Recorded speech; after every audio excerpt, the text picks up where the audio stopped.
దీపావళి రోజు పటాకులు పేల్చడం పొల్యూషన్ అని ఇలా చెప్పుకుంటున్నారు కదా. వాళ్ళకు చెప్పు దెబ్బగా ఒక సమాధానం చెప్పబోతున్నాం. దీపావళి రోజు ఎందుకు జరుపుకుంటున్నారో అందరికీ తెలుసు. నరకాసుని హతమార్చినందుకు.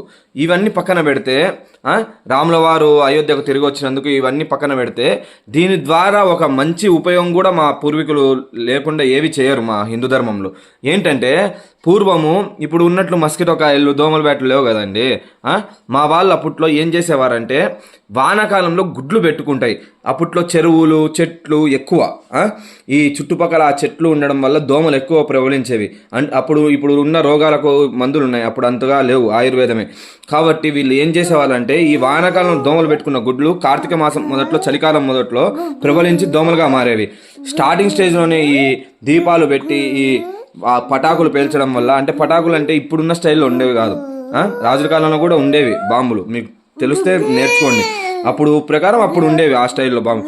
ఆ పటాకులు పేల్చడం వల్ల, ఆ పొగ వల్ల, ఆ దీపపు పొగ వల్ల అప్పుడప్పుడే పుట్టిన దోమలు ఆ పొగకు చిన్న పొగ అయినా తట్టుకోలేక మరణించడం జరుగుతుంది. కాబట్టి ఆ దోమలు అంటువ్యాధులు తగ్గేవి. ఇంత ఆలోచించే మా వాళ్ళు ఏదైనా చేస్తారు. ఒక నరకాసుని చంపినందుకు, రాముడు అయోధ్యకు వచ్చినందుకే మా వాళ్ళు చేయరు.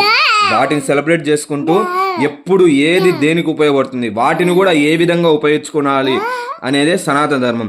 ఈ భూమి నడిచేదే సనాతన ధర్మం వల్ల. భూమిలో ప్రతి విషయం ఏది ఏమి ఆది అంతం వరకు అన్ని మా సనాతన ధర్మంలో పొందపరిచి ఉన్నాయి. ఇప్పుడు ఫ్యాక్టరీలు, కార్ల వల్ల వచ్చే పొల్యూషన్ కంటే మా పటాకులు ఒకరోజు పేల్చడం వల్ల వచ్చే పొల్యూషన్ వల్ల ఏం అంత నష్టం లేదు. అంతుంటే కార్లు మానేయండి, ఫ్యాక్టరీలు మూసేయండి, ఇవన్నీ చేయండి. మీరు పెట్టే మైకులు, మీరు చేసేవన్నీ మానేసేయండి దయచేసి.